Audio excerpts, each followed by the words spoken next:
नमस्कार आप सभी को। मैं पुष्पा शर्मा और आप देख रहे हैं एमपीआर हरियाणवी। तो दोस्तों, आज हम आपकी मुलाकात एक ऐसी शख्सियत से करवाने जा रहे हैं जो एक अच्छे इंसान होने के साथ साथ एक समाज सेवी भी है।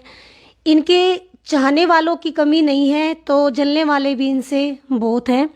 तो आज हमारे साथ मौजूद हैं हर्ष शिकारा जी। नमस्कार जी, हमारे चैनल में आपका स्वागत है। सबसे पहले मेरी बहन को नमस्कार, और जितने भी आपके YouTube चैनल के माध्यम से मेरे साथी मेरी आवाज़ को सुन पा रहे हैं, हर्ष शिकारा की तरफ से आप सभी साथियों को हाथ जोड़कर राम राम। सर, मेरा पहला सवाल आपसे ये रहेगा, हमारे दर्शक भी ज़रूर जानना चाहेंगे आपका जन्म कहाँ हुआ, अपने परिवार के बारे में और अपने बारे में बताइए सर हमें।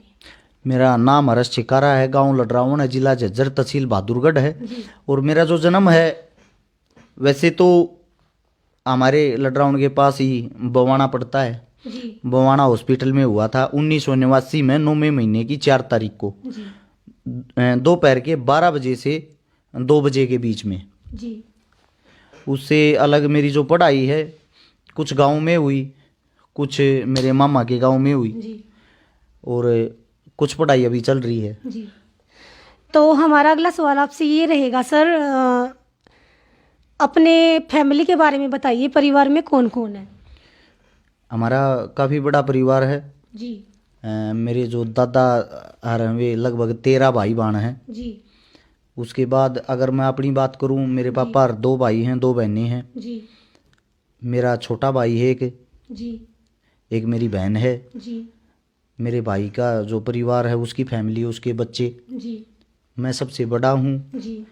मेरी वाइफ है, साथ में मेरा भी बच्चा है जी। बहन है जो वो अभी कुंवारी है। हाँ सर, मैरिड लाइफ के बारे में क्या कहना चाहेंगे आप? अरेंज मैरिज है आपकी कि लव मैरिज है? मेरी यहीं सोनीपत के पास गांव है सिटावली जी, वहाँ से मेरी अरेंज मैरिज है जी। और लव पव के बारे में कभी सोचा नहीं जी। हाल फिलहाल शादी के बाद सभी अपनी पत्नी से प्रेम करते हैं जी। जो भी पारिवारिक रीति रिवाजें हैं उन्हीं के अनुसार मेरी शादी हुई थी जी। सारी चीज़ें जो कुछ भी आज तक वो देहात के हिसाब से ही है। सर, कहते हैं कि एक सफल आदमी के पीछे एक औरत का हाथ होता है, तो ये जो आप इस मुकाम पे हैं, इस इतने कामयाब है, इस बारे में इसका श्रेय किसको देते हैं आप? देखिए बहन, आपकी जो बात वो सच्चाई है जी। एक सफल आदमी के पीछे एक औरत का हाथ होता है, लेकिन उसके साथ साथ मेरी जो पत्नी है वो मेरे को हद से ज़्यादा सपोर्ट करती है जी। वो परिवार को संभालती है, वो मेरे बच्चों को संभालती है जी। हाल फिलहाल मैं घर का कोई भी काम कभी भी नहीं करता जी। क्योंकि वो मेरी बैकबोन है जी। वो अगर घर को संभाल रही तभी मैं घर से बाहर निकल रहा हूँ। आज तक मैंने नहीं देखा होगा किसी को इतनी अच्छी पत्नी मिली होगी जितनी अच्छी मेरे को मिली हुई है। लेकिन उससे अलग जो मेरे को भाईचारा मिला ना, वो भाईचारा भी किसी ने नहीं कमाया।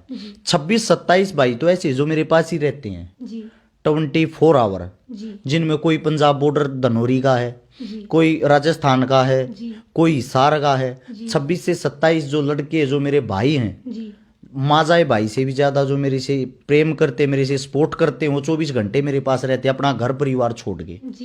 मैं ये कहता हूँ अगर वे नहीं होते तो शायद हर्ष शिकारा नहीं होता। और जो अपने घरों में बैठ के पूरे हरियाणा में, राजस्थान में, उत्तर भारत में मेरी टीम बन के, टीम हर्ष शिकारा बन के मेरे लिए काम कर रहे हैं, जिनको आज तक मैं शक्ल से भी नहीं जानता है, जिनसे कभी मुलाकात भी नहीं हुई, मैं उन मेरे सभी प्यारे भाइयों को सैल्यूट करता हूं, क्योंकि उनकी मेहनत के कारण हर्ष शिकारा इतना फेमस हुआ है, इतना प्रसिद्ध हुआ है, वरना हर्ष शिकारा को कोई नहीं जानता जी। सर, आपको इंस्टाग्राम मॉडल कहें कि फिटनेस मॉडल कहें, एक समाज सेवी कहें, मोटिवेशनल स्पीकर कहें, जैसे कि पब्लिक की आपके बारे में राय है, तो इस बारे में आप क्या कहना चाहेंगे सर? आप क्या हैं?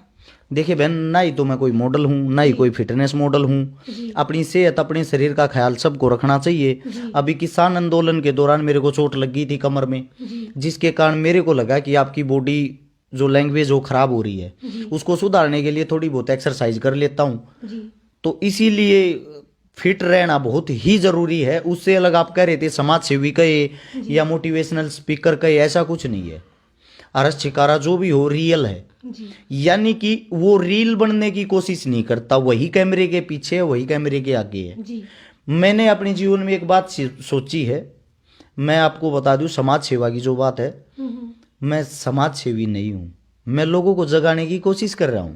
लोगों के अंदर जोश भरने की कोशिश कर रहा हूं। सबसे पहले जब मैंने पहली वीडियो डाली किसी की मदद की, मेरे को बहुत ज्यादा सपोर्ट भी मिली और बहुत ज्यादा गालियां भी। अबे तू किसी की मदद तो कर रहा है, इतना बड़ा दिखावा क्यों कर रहा है? मेरे को लोगों ने ये बोला। लेकिन उन चीजों को छोड़ के अगर आज की हालत में हाल फिलहाल आप लोगों को देखोगे, हर गांव में, हर शहर में, हर जिले में कोई ना कोई भाई आपको समाज सेवा करता दिखाई देगा, वो भी वीडियो बना के डालते हुए। यानी कि लोगों के अंदर कहीं ना कहीं जागरूकता तो आई। अब अरज शिकारा अकेला सबकी मदद नहीं कर सकता। अरज शिकारा लोगों को जगाने की कोशिश कर रहा, यूथ को जगाने की कोशिश कर रहा। भाई आप भी घरों से बाहर निकलो, यह मदद आप भी कर सकते हो। यही कारवा बनता बनता बनता बनता आज हाल में मेरे बहुत सारे भाई जाग चुके हैं, जाग गए हैं, जो काम कर रहे हो। और आने वाले समय में हमें किसी नेता मंत्री की जरूरत नहीं पड़ेगी मदद के लिए। देख लेना आप, ऐसे ही लोगों को हम जगाते रहे ना, हम गरीब आदमियों की डायरेक्ट उनके घर पे जाके मदद करने की कोशिश करते हैं। अगर आपने देखा हो, कोई नेता मंत्री चुनाव जीतने के बाद किसी गरीब के घर मदद करने नहीं जाता। जब भी आप किसी नेता मंत्री के घर जाओ, मैं आपसे पर्सनली तौर पे एक बात कह रहा हूं, आप एक पत्रकार हो, आप मीडिया को चौथा स्तंभ बोलते हैं। आप हिम्मत रखते हो किसी एमपी एमएलए से सवाल करने की? पूरी हिम्मत रखती हूँ। हिम्मत रखती हो तो आप एक सवाल करना कि आपकी सैलरी 2-2.5 लाख रुपए होती है और आप 5 साल के दौरान 5-5, 7-7 करोड़ रुपए की 10-10 गाड़ियां कैसे खरीद लेते हो? 100-100 करोड़ रुपए का बंगला कैसे बना लेते हो? हजारों करोड़ रुपए की प्रॉपर्टी कैसे जोड़ लेते हो उस 2-2.5 लाख रुपए की सैलरी से? शायद वो आपको जवाब नहीं दे पाएगा। क्या है, वो हमारे को ही तो लूट लूट खाते, वो कोई पैसों की मशीन थोड़ी लगा रहे हैं।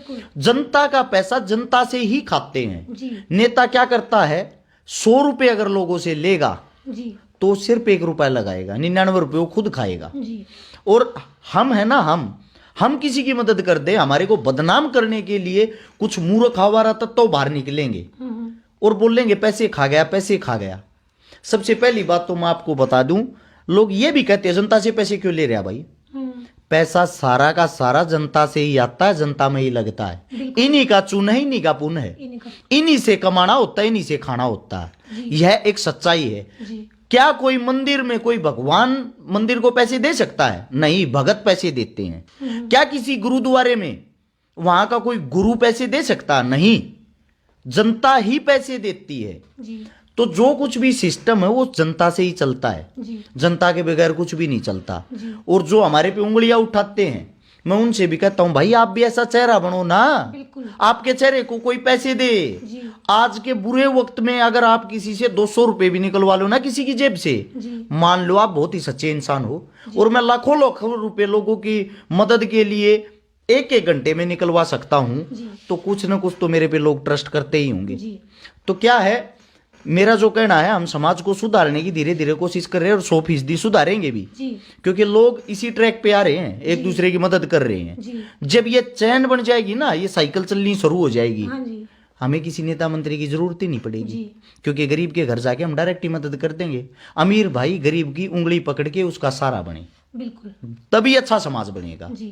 हर्ष भाई, एक अगला सवाल मेरा आपसे ये रहेगा कि हर्ष जो कि अपनी लाइफ में इससे अलग, समाज सेवा से अलग भी बहुत कुछ कर सकते थे, कर भी रहे हैं, तो मतलब ऐसी क्या चीज़ हुई कि आप मतलब ऐसी प्रेरणा आपको मिली कि लोगों के लिए कुछ करना चाहिए? क्या कहना चाहेंगे इस बारे? देखिए, मैं आपको सीधी सी बात बता दूं, आपका सवाल जो भी घूम फिर के यार आपने समाज सेवा किस लिए शुरू की, किसको देख के की? मैं सबसे पहले तो आपको बता दूं, मैंने हालातों से सीखा, अपने घर परिवार से सीखा है। 1997 में 10वें महीने की 2 तारीख इतवार के दिन मेरी माताजी की मृत्यु हो गई थी। और मृत्यु का जो कारण था सिर्फ 50,000 रुपये। काश उस वक्त अगर हमारी जेब में 50,000 रुपये होते तो आज मेरी भी माताजी जिंदा होती। मेरी माताजी की मौत का कारण था रीढ़ की हड्डी टूटना, और मेरी माताजी की जो मृत्यु हुई पैसों के साथ साथ दूसरा कारण था हम पावरफुल नहीं थे, हमारे पास सिफारिश नहीं थी। ये हिंदुस्तान है, अगर आपका एक्सीडेंट हो गया, आपका हाथ कट गया ना, पहले अस्पताल में जाके आपको फार्म भरना पड़ेगा, चाहे आपकी मृत्यु वहीं हो जाए, एडमिट आपको बाद में करेंगे। ये हालात है हिंदुस्तान की। तो जब वहां सफदरजंग हॉस्पिटल के बाहर मेरी माँ तड़प रही थी, जी मेरी माता जी को 1 हफ्ते तक बेड नहीं मिला, और बेड ना मिलने के कारण मेरी माता जी की मृत्यु होगी। मुझे उस चीज का आज भी दुख है।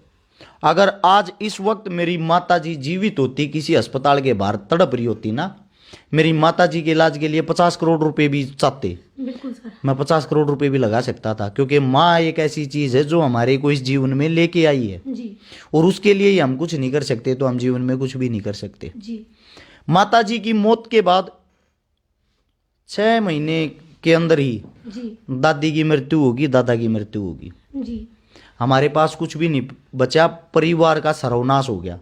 मेरा भाई तो मेरे से भी छोटा। जी सारी जिम्मेदारी आपके ऊपर। सब कुछ जो जिम्मेदारी थी, पापा जी उस वक्त ये लगा लो ऐसी हालत हो गई थी पागलों जैसी, ना कुछ सोच पा रहे थे ना कुछ कर पा रहे थे। जी 2000 में, यानी कि 3 साल बाद, मैं 6ठी क्लास में था। हमारी फीस होती थी मात्र 12 रुपये, जी हमारे से दी नहीं जाती थी। ये मेरी हालत थी। और जिस वक्त मैं 2004 में मैंने एंट्री की, 2004 में जी मेरी उम्र 14-15 साल थी। जी उस वक्त मैं 75 रुपए की मजदूरी करता था, रोडी डस्ट के ट्रक खाली करता था मेरे पापा के साथ स्कूल में जाने से पहले। जी रात ही होती है, सुबह के 3 बजे उठ के जाते थे। मेरे पापा को 150 रुपये मिलते थे, मेरे को 75 रुपये। जी उससे हमारा घर चलता था। उससे घर चला के साथ के साथ मैं खेल में भी थोड़ी बहुत रुचि रखता था। 2005 और 2006 2 साल में हरियाणा की टीम में मेरा सिलेक्शन रहा, जी लेकिन पैसे ना होने के कारण मैं आगे नहीं बढ़ पाया। उस गेम से फिर विश्वास उठ गया। मैं वहाँ से गांव छोड़ के यहाँ पे आ गया सोनीपत सुभाष स्टेडियम में रहने लग गया, खाड़े में। हल्की फुल्की जैसी भी मेरे से होती थी, पहलवानी में रुचि थी, पहलवानी करने लग गया। जी हस्बैंड। मैं ये तो नहीं कहता मैं कोई अच्छा पहलवान था या मैं और कुछ था, लेकिन जैसा भी था मैं करने लग गया। ऐसी नौबत आई, ऐसी नौबत हमने देखी बहन जी। एक सब्जी वाला है आज भी, अगर आपका करोई रोड पे जो फ्लाईओवर है उसके नीचे पेट्रोल पंप के पास बैठता है। जी एक दिन आलू की बोरी चोर के लेके गए रात को जी उनसे, जी और हम सुबह शाम आलू की चटनी, आलू का घोल, आलू की सब्जी, आलू का रायता, लस्सी मांगी और मिल जाती थी, वो ही खाते थे, और कुछ हमारे पास कुछ भी नहीं था। और जब 6 महीने बाद हमारे पास पैसे हुए ना, जब उससे ये पूछा, भाई आपकी आलू की बोरी चोरी हुई थी 6 महीने पहले, कितने रुपए की लेकर आया था? तो उसने बताया, मैं भाई वह 430 रुपए की लेकर आया था। 6 महीने बाद उसको 860 रुपए दे गए। जी वह बोरी हम चोर के ले गए थे। जी उसको हाथ जोड़ के माफी मांगी। जी ऐसा जीवन काटने के बाद पढ़ाई में मैं ठीक था, थोड़ा इंटेलिजेंट था, जी लेकिन पैसे ना होने के कारण, अच्छा स्कूल ना होने के कारण वो चीज़ नहीं मिल पाई। अगर मेरी यादगिरी की मैं बात बता दूं, मैं 10,000 आदमियों से मिलता हूं तो 9,500 आदमियों के चेहरे याद रखता हूं। जी मेरे को हाल फिलहाल भी 1600-1700 तो फ़ोन नंबर याद होंगे। जी मैं एक बार जिससे मिल लेता हूँ, ये भी बता देता हूँ, फर्स्ट बार हमारी मुलाकात कहाँ हुई थी, आपने कपड़े कैसे डाले हुए थे, जूते कैसे डाले हुए थे, मेरे राइट साइड में बैठे थे या लेफ्ट में बैठे थे, जी सारी चीज़ें सब कुछ बता देता हूँ। जी ये सब चीज़ होने के बाद, माइंड होने के बाद भी पढ़ाई में पैसों के अभाव के कारण जी वो सक्सेस नहीं मिल पाई। जी फिर 2012 में पहलवानों के साथ अच्छा सर्कल हो गया। जी अच्छा सर्कल होने के साथ साथ सोचा भाई अब लोगों की मदद करया करांगे, जी हम थोड़े है ठीक हो गए हैं। जी उनके साथ मिलके हम वहीं थे जीरो पे। जी मेरा पापा वही दिहाड़ी मजदूरी करता था, जी मेरा भाई वही पढ़ता था, जी सब कुछ वही गरीबी से चल रहा था। जी यहाँ आके मैंने सर्कल बनाया, मदद करनी शुरू करी। उन मददों से मजा आया, हौसला बढ़ा। जी ऐसे करते करते 2015 में एंट्री होगी, जी 15 में फेसबुक आईडी बनाई। जी फिर उसके बाद जाट आरक्षण हुआ था 2016 में। जी उस जाट आरक्षण में मेरी 2, 4, 5, 10 वीडियो पॉपुलर होगी, जी और वो वीडियो पॉपुलर होने के बाद लोग मेरे को जानने लग गए, कोई हर्ष छिकारा है, जी जानने लग गए। तो मैंने उस वक्त एक बात और भी सोची थी 2015 में, वो मेरा अतीत है, किसी इंसान को बताना नहीं चाहिए, लेकिन मैं खुशी खुशी से बताता हूँ। जी मैंने पॉपुलर होने की उस समय ये भी सोची थी, तू एक बारी फेमस हो जाए फिर तू कुछ भी कर सकता है। जी फेमस होने के लिए मैंने लोगों के बीच में वल्गर चुटकुले बोलने शुरू करे स्टेजों के माध्यम से। जी लेकिन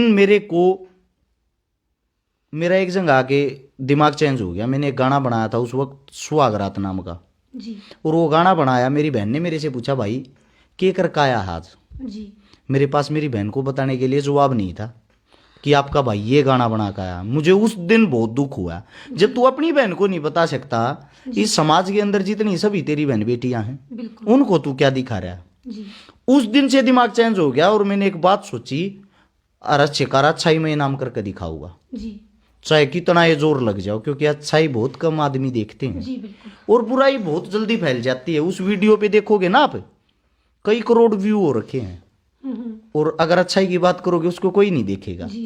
फिर ये सब चीज देखने के बाद मैंने 2016 में 2-4 वीडियो फेमस होने के बाद सब जान के ऑनलाइन मदद करनी शुरू कर दी। 2017 में अपना पेज बना के जो पहली मदद करी, लोगों ने बहुत सारा प्यार भी दिया, गालियां भी दी, दिखावा किस लिए कर रहा भाई। लेकिन बहुत सारे आदमियों ने हौसला भी बढ़ाया, भाई हम तेरी गैल, हम तेरे को पैसा देंगे, तू कर, हमारा काम है। वो काम करते करते उंगलियां उठते, ऊंचा नीचा सब कुछ आते जाते आज 2022 में प्रवेश कर चुके हैं। इसमें मेरा सारा जीवन आ गया, सब कुछ आ गया, दोस्त मिले भी, बिछड़े भी, उंगलियां भी उठी, सारे काम हुए। लेकिन 2022 में मैं बहुत खुश हूं, मेरा परिवार बहुत खुश है, सबसे ज्यादा मेरी पत्नी बहुत खुश है। अगर मेरे बच्चे से जाके आप ये पूछोगे ना, बेटा तू बड़ा हो गया क्या बनेगा, मेरा छोटा मासूम बच्चा भी ये कहता पापा मैं भगत सिंह बनूंगा। पता है क्यों? वो अपने बाप से सीख रहा है। बिल्कुल। अगर उसका बाप कहीं ऐश्वर्या राय मल्लिका शेरा हो तो उसको दिखाएगा ना, तो वो वही सीखेगा। वो अपने बाप से ये सीख रहा है, मेरा बाप भगत सिंह से सीख के ये मदद दे कर रहा है, मैं बड़ा होकर भगत सिंह बनूंगा। उसकी सोच है ये। अगर आप उसके बाल देखोगे, इतने बड़े बाल और के बाल नहीं कटवाता हो, क्योंकि मैंने छाती पे भगत सिंह का टैटू बनवा रखा है और उसमें भगत सिंह ने चोटी कर रखी है। तो वो भी ये कहता मैं भी भगत सिंह के तरह बाल रखूंगा, भगत सिंह बनना मन है। यही एक दूसरे से देख के सीखते हैं। उन गालियों से, उन तालियों से अरस छिकारा ने 21 करोड़ रुपए की नगद मदद कर दी, 800 परिवारों की मदद कर दी, उन परिवारों की मदद कर दी जिनके घर पीने के लिए पानी तक का भी इंतजाम नहीं था। किसी का ऑपरेशन करा दिया, किसी का इलाज करा दिया, किसी की दवाई करा दी, किसी की पढ़ाई करा दी, किसी की शादी करा दी, यानी कि 800 परिवारों को बसा दिया। गर्व करता हूं मैं अपने भाईचारे पे, अपने आप पे। 102 उन बेटियों की शादी कर दी जिनके पास कोई चारा ही नहीं था। 15 भात भर दिए जिनका भाई नहीं था, भाई बनकर। उससे अलग सैकड़ों आंदोलनों में हिस्सेदारी भागीदारी कर ली। जिस वक्त यह जो बीमारी आ रही है, बीमारी आई जिसका नाम तो नहीं ले सकते हम, इस बीमारी में सबसे पहले 75,000 मास्क मैंने बांटे थे। उसके बाद लोगों ने सोचा मास्क बांटना भी मदद है यार, तो हमने लोगों को हर बार संदेश देने की कोशिश की। कई कई क्विंटल ट्रेलियों में सब्जी फल अनाज भर भर के लोगों को बांटे बीमारी के टाइम।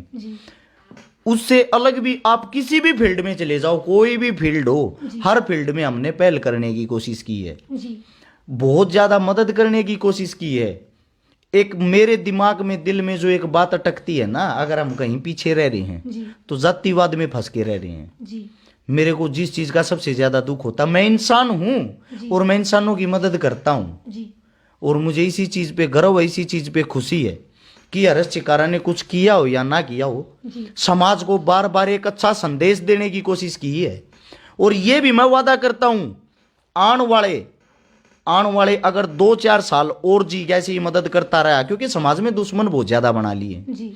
दुश्मन किस लिए बन रहे हैं? वो चिढ़ते हैं सक्सेस से। एक गरीब परिवार का बेटा यार किसी नेता ने कुछ मानता, ना मंत्री ने कुछ मानता, ना संतरी ने कुछ मानता, इसका जो मन करे वो ये काम कर दे है। दूसरा चिढ़ते हैं भाई इसकी इतनी बड़ी पकड़ कैसे है, इस तो लोग इतना प्यार क्यों कर रहे हैं। तो सच्चाई ये है, जो मन में फील हो है, मेरी मौत बहुत ही जल्दी होने वाली, बहुत ही नजदीक है, क्योंकि ऐसे हादसे कई बार हो चुके हैं। लेकिन मैंने कैमरों के सामने ना तो उनका बखान किया है, ना ही उनके बारे में कुछ बताया है, क्योंकि कोई अब आपको ट्रैक कर रहा है, आपका पीछा कर रहा है, आपको पता तो लग ही जाता है ये आपको मारने के फिराक में। और कारण भी सिर पे एक होगा कि ये इतना फेमस किस लिए हो रहा है, इतने अच्छे काम किस लिए कर रहा है। लोग चिढ़ते हैं नाम से, इसका नाम क्यों हो रहा है भाई। अपने हरियाणा की तो वैसे भी कहावत है, यहाँ के आदमी कबड्डी पसंद करते हैं, यानी कि पैर पकड़ के उसका लटक जा है, यो आगे नहीं जाना चाहिए चाहे कुछ हो जाओ। तो वह जो कबड्डी है ना, वो यहाँ के आदमी खेलना छोड़ देंगे तो हमारे जैसा कोई आदमी नहीं है।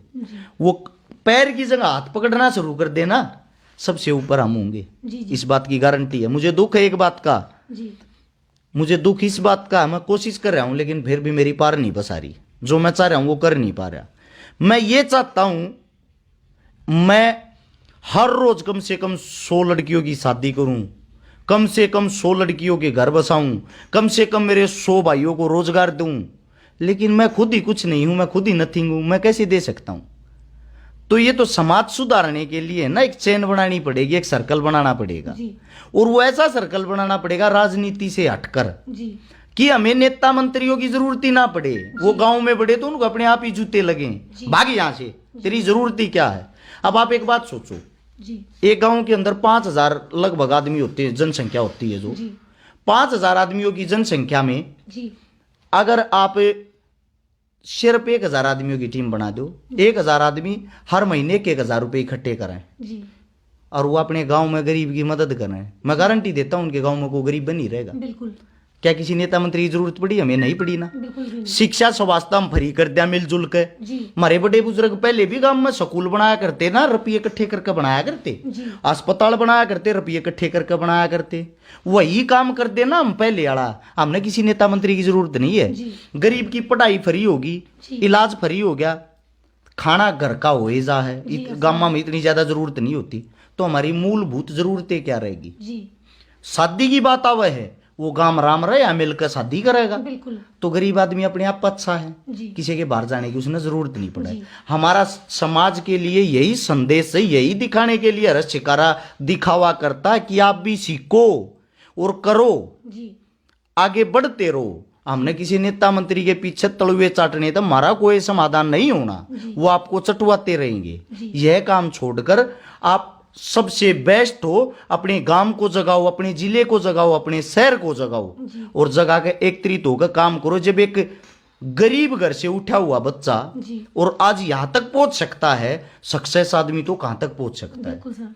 आपका मेरे हिसाब से तो कोई सवाल जवाब रहा नहीं होगा। अभी एक दोस्तों कहते हैं कि जिसने दुख तकलीफ देख रखी हो, किसी अपने को खो रखा हो, तो वो बंदा खोने की तकलीफ और दुख समझ सकता है। तो हर्ष भाई ने जो मुकाम इतनी दुख तकलीफें सहन करके हर्ष भाई यहाँ तक पहुँचे हैं, इनसे प्यार करने वाले तो हैं ही, साथ में जलने वाले भी इनसे बहुत हैं और काफ़ी कुछ इल्ज़ाम भी लगे हैं। तो हर्ष भाई, मेरा लास्ट सवाल आपसे ये रहेगा कि जितने जो भी इल्ज़ाम आप पे लगे हैं, जो चिढ़ने वाले बंदे हैं, उनके बारे में क्या संदेश है आपका? देखिए बहन, मैं आपको एक बात बताता हूँ। जब आप सुबह अपने घर से निकलती होगी ना, आपके अड़ोसी पड़ोसी पता नहीं आपके बारे में क्या क्या कहते होंगे पीठ पीछे। अगर आप उनकी सुनोगे तो आप कमा के नहीं खाओगे, इस माई को घर पे रख के घर पे भूखे मरते रहोगे। तो जो विरोधी है ना, मैं ये मानता हूं, मैंने आपको बताया भी था, फिर बताना चाहता हूं। अगर किसी गांव की गली में कोई हाथी आ गया और वो हाथी सीधा सुनसान इलाके से गुजर जाता है, सब अपने घरों में सोते रहेंगे, किसी को पता नहीं चलेगा हाथी आ गया। तो हाथी ने कुत्तों को रख रखा है इस बात को बताने के लिए। 10-12 कुत्ते आते हैं जो जोर जोर से उसके पीछे चिल्लाएंगे, वो उसका कुछ भी नहीं बिगाड़ सकते। उन कुत्तों का काम होता है प्रचार करना कि भाई उठो जागो, हाथी आ गया। फिर गांव में उठता है, यार इतने कुत्ते शोर क्यों कर रहे हैं? वे आके देखेंगे, ओए हाथी आ रहा है। वही काम अपना है। जब हम चलते हैं ना, हम हाथी की तरह चल रहे हैं अपनी मस्ती में काम करते हुए मौज से, कुत्ते आते हैं, अरे उठो देखो अरस शिकारा ने एक मदद और कर दी, अरस शिकारा ने ये कर दिया। हालांकि वे हमारा नेगेटिव प्रचार करते हैं। लेकिन जो समझदार इंसान होता है ना, वो उस वीडियो को देखता है, फिर वो अरस शिकारा के काम को देखता है। फिर वो पता क्या देखता है, कुत्ते तो खाम खा भोग रहे थे, हाथी अपनी मस्ती में अच्छा काम कर रहा है। तो कुल मिला के बात ये, जो विरोधी है ना, वे कई बार कम हो जाते हैं। मेरे को दुख होता है यार, विरोधी कम हो गए, हमारा प्रचार कौन करेगा? हर महीने में एक गलती जानबूझ के मैं तो करता हूं, ताकि वे कुत्ते भूखते रहें और लोग हमारा प्रचार फ्री में करते रहें। तो फ्री प्रचारक होते हैं वो, इससे ज्यादा कुछ भी नहीं। दोस्तों कहते हैं पब्लिक है ये सब जानती है, तो पब्लिक को पता होता है कि क्या अच्छा है क्या बुरा है, बुराई करने वाले बुराई करते रह जाते हैं। और हर्ष जी आज जिस मुकाम पे हैं वो किसी पहचान के मोहताज नहीं है। तो दोस्तों ये थी हमारी आज की खास पेशकश। ऐसी खबरों के लिए जुड़े रहे हमारे साथ। जय हिंद, जय हरियाणा।